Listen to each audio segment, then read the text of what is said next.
ત્યાંના 100 વર્ષની કન્યા કહું છું કેમ કે ત્યાં જુવાન હોય 100 વર્ષે. અચ્છા. એ પણ નવા પુત્રને જન્મ આપવા માટે સક્ષમ હોય છે. અને સારા બાળકને ઉત્પન્ન કરી શકે એવું ગર્ભ છે એ આવી બધી દવાઓના લીધે વિકૃત થાય છે અને ભવિષ્યમાં એ દંપતીઓને એવા સંતાનો પ્રાપ્ત નથી થતા કે સંતાન પ્રાપ્તિ માટે નાની મોટી જો સમસ્યાઓ હોય તો કયા આસન દ્વારા બીજ રોપણ થાય તો અવશ્ય સંતાન પ્રાપ્તિ થાય. જે લોકોને સંતાન પ્રાપ્તિ નથી થતા ને કામાસૂત્રના અમુક આસનો એવા આપેલા છે, હું કહું 10%નો પ્રોબ્લેમ એમાંથી સોલ્વ થઈ જશે. તો સૌથી વધારે જીન્સ છેલ્લા 100 વર્ષની અંદર વર્લ્ડનો બગડ્યો છે. અને આ એટલા માટે બગડ્યો છે કેમ કે આપણે ગોત્ર આધારિત પદ્ધતિનો વિરોધ કર્યો છે. એટલા માટે અત્યારે સાંપ્રત સમયમાં જે સમસ્યા છે તે અત્યારે આ મુદ્દો વધારે છે. અત્યારે માની લો કે 100 દંપતીના લગ્ન થયા એટલે કે એમાં 30 નવ દંપતી 30 એને નેચરલી સંતાન પ્રાપ્તિ થાય દવા વગર. 40-50% ગાયને ડૉક્ટરની સલાહ લેવી પડે, ડૉક્ટરની દવા લેવી પડે છે. અત્યારે પરિસ્થિતિ એ છે 40-50 દંપતી 100માંથી અને બાકી 20% એવા છે કે એને સંતાન પ્રાપ્તિ નથી થતી અથવા થાય છે તો 10-12 વર્ષ દવા લઈ ગાયને ત્યારે આ સાંપ્રત પરિસ્થિતિ છે ફાઇનલ. આમાં કોનો વાંક ગણશું? ખોરાકનો પ્રભાવ, પૃથ્વી ઉપર પાપ વધી ગયું છે એનો પ્રભાવ, આધ્યાત્મિકતાનો અભાવ, કયા પરિબળો અસર કરે? ખોરાકનો પ્રભાવ છે, કોઈ નબળો ખોરાક છે. બરાબર. અત્યારે આમાં સમસ્યા મુખ્ય આ છે. ખૂબ ગંભીર પ્રશ્ન છે. હવે તમે જે સમસ્યાને કીધું કે આ બધા કારણોમાંથી કયા કારણ જવાબદાર છે, હું કહું છું આ બધા જ કારણો જવાબદાર છે.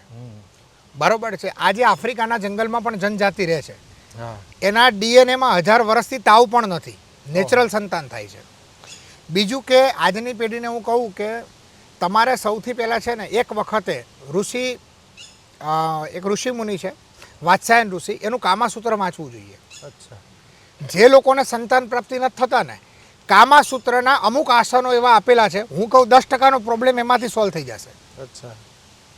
કે સંતાન પ્રાપ્તિ માટે નાની મોટી જો સમસ્યાઓ હોય તો કયા આસન દ્વારા બીજ રોપણ થાય તો અવશ્ય સંતાન પ્રાપ્તિ થાય. આ થોડીક લોકોને એમ લાગે કે સાધુ તરીકે વિભત્સ વાતો છે, પણ હકીકતની અંદર શાળા બાળકની ઉત્પત્તિ માટેની પ્રથમ જવાબદારી, મતલબ એવું સમજી લો કે સેક્સ એજ્યુકેશનની પ્રથમ જવાબદારી અમારા સંન્યાસીઓની છે. અચ્છા. ભૂતકાળમાં ઋષિમુનિઓ જ સલાહ આપતા કેવું બાળક લેવું. બરાબર. સિંગી ઋષિ દ્વારા જ ભગવાન રામની ઉત્પત્તિ હતી અને વેદવ્યાસ દ્વારા જ પાંડવો અને એના પિતાઓની ઉત્પત્તિ હતી. તો અમારી આ મુખ્ય જવાબદારીમાં હતી.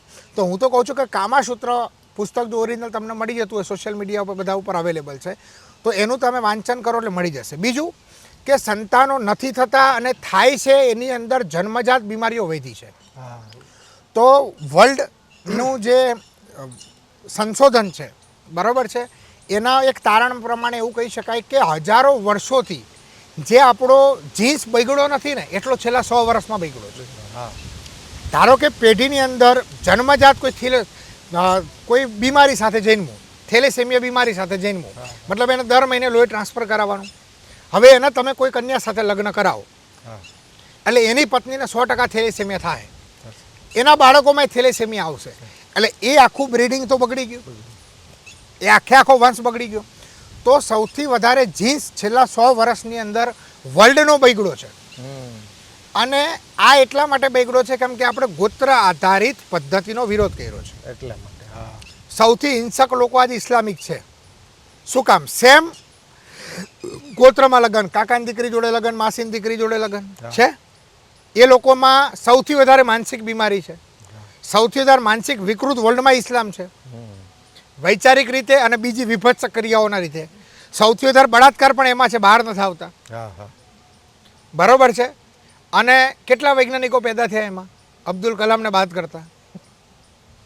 તો આ ડીએનએ સાથેના કહેવાય ને કે છેડછાડ છે. આ બાબતમાં યહૂદીઓ વર્લ્ડમાં નંબર 1 છે. આજ યહૂદીઓમાં જુઓ, આપણા જમ્મુ કાશ્મીરનો એક પ્રદેશ છે, સરકારે એને એ વસ્તીને એક આખી અલગ મતલબ કાયદા કાનૂન આપેલા છે. તમે નહીં માનો, ત્યાંના 100 વર્ષની કન્યા કહું છું કેમ કે ત્યાં જુવાન હોય 100 વર્ષે, એ પણ નવા પુત્રને જન્મ આપવા માટે સક્ષમ હોય છે. નવા પુત્રને જન્મ આપવા સક્ષમ હોય છે. ત્યાંનું એવરેજ આયુષ્ય 112 વર્ષ છે. આપણા જેમ અહીંયા કાળા ડાઘ પણ નથી થતા. 100 વર્ષની ડોસી પણ તમને 40 વર્ષની બેન જેવી ત્યાં દેખાય છે.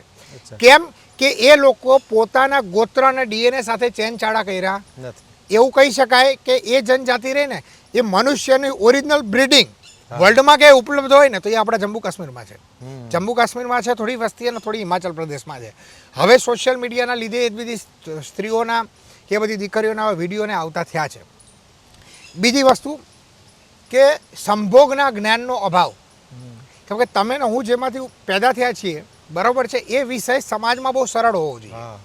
મોગલ કાળ પહેલાં વિષય સરળ હતો. એના પ્રૂફ તમે જુઓ, અજંતા ઇલોરાની ગુફાઓની બહાર જોઈ લો, પશુપતિનાથ મંદિરની બાજુમાં જોઈ લો, મોઢેરા સૂર્ય મંદિરની બહાર જોઈ લો, તમામ સેક્સના આસનો આપેલા છે, આકૃતિ તમામ આપેલી છે અને ખુલ્લેઆમ આપેલી છે. મતલબ આપણે અત્યારે જેને આધુનિક સમાજ કહીએ છીએ એ આપણા કરતાં તો ખરેખર એ લોકો વેલસેટ આધુનિક હતા. ત્યારે આપણે સંકુચિત વલણમાં જીવીએ. અત્યારે સંકુચ. અત્યારે એક સાધુ તરીકે હું સેક્સ એજ્યુકેશનની યુવા પેઢીને વાત કરું તો કે સાધુ તો નાગા પ્રકારના છે. આજે આવા પણ વિચાર છે કે મને કંઈ નથી ફરક પડતો, પણ સેક્સ એજ્યુકેશનની જરૂરિયાત આજના દંપતીઓને જરૂરી છે. 100%. બીજું કે શ્રાવણ મહિનો એવો છે કે શ્રાવણ મહિનામાં તડકો ઓછો નીકળે અને ઉર્જા એ પ્રકારની હોય કે શ્રાવણ મહિનામાં બાળક ગર્ભમાં રહી જાય બરાબર. એટલે હું ગેરંટી આપું કે એ બાળકની અંદર આનુવંશિક રોગ આવવાની શક્યતા પ્રબળ રહે છે. શ્રાવણ મહિનામાં ક્યારેય બીજ રોપણ થવું ન જોઈએ. અચ્છા. ઇવન ખૂંટીઓ હોય ને એને પણ ગાયની નજીક લઈ જાઓ ને હા. તો સંભોગ કરવા અસલ નંદી તૈયાર ન થતો એને ખબર પડે કે શ્રાવણ મહિનામાં સંભોગ ન કરાય. બીજું સંધ્યા ટાણે સંભોગ વર્જિત છે. પ્રાણીઓ પણ નથી કરતા, મનુષ્ય કરે છે. હા, હા. બરોબર છે. તો આ બધા કારણોસર આજે આપણે ટેસ્ટ ટ્યુબ બેબી ઉપર જવું પડે છે. બીજું કે આપણા ખોરાકોનું જે પરિવર્તન છે, હું તમને આજથી 6 વર્ષ જૂનો સરકારનો આંકડો આપું, 30% સ્ત્રીઓ ભારતની અને 27% પુરુષો બાપ કે માં નહીં બને. આ 7 વર્ષ જૂનો રિપોર્ટ છે. હમણાં લેટેસ્ટ રિપોર્ટ વિશે મને જાણ નથી. આ 7 વર્ષ જૂનો રિપોર્ટ કહું. અને આનું સમાધાન ગાય સિવાય વિકલ્પ નથી. કેમ કે નેચરલ ખોરાક ત્યાંથી આવશે, નેચરલ ખોરાક પેદા કરવા માટેનું ખાતર પણ ત્યાંથી આવશે. તો એક તો સેક્સ એજ્યુકેશનનો અભાવ, ખોરાકનો પ્રભાવ, બીજું નકારાત્મક ઉર્જાનો વધારો બરાબર છે. કે બીજું કે આજની યુવા પેઢીમાં જે કહેવાય ને કે જે સમજણ હકીકતમાં 16-17 વર્ષે આવી જોઈએ, બાળકમાં 10-12 વર્ષે આવી જાય છે. એટલે ગર્લફ્રેન્ડ બોયફ્રેન્ડની અંદર આ લોકો સેક્સ સાથે જોડાઈ જાય છે અને ઘણી બધી આઈપીએલની ગોળી ખાવાથી લઈને ઘણી બધી આ ગોળીઓ ખવાઈ જાય છે, જેનાથી જે સાચું ગર્ભ હોવું જોઈએ, બાળકને સારા બાળકને ઉત્પન્ન કરી શકે એવું ગર્ભ છે, એ આવી બધી દવાઓના લીધે વિકૃત થાય છે અને ભવિષ્યમાં એ દંપતીઓને એવા સંતાનો પ્રાપ્ત નથી થતા. આ બધા અલગ અલગ કારણો વિજયભાઈ ખૂબ જવાબદાર છે અને બહુ ચિંતાનો વિષય છે. 100%. બાપુ, આધુનિક ટેકનોલોજી એઆઈ સિસ્ટમ પર સમજવી છે. એઆઈની દ્રષ્ટિએ ભારતીય સાંસ્કૃતિક પરંપરા 100 વર્ષ પહેલાં એઆઈ ઉપર જાય તો ભારત કેવું હતું ને વિદેશમાં કેવી સ્થિતિ હતી, એઆઈના ફાયદા કે નુકસાન, આવી તમામ વાતો કરવી છે. આગળના પડાવની અંદર ફરીવાર મળીએ.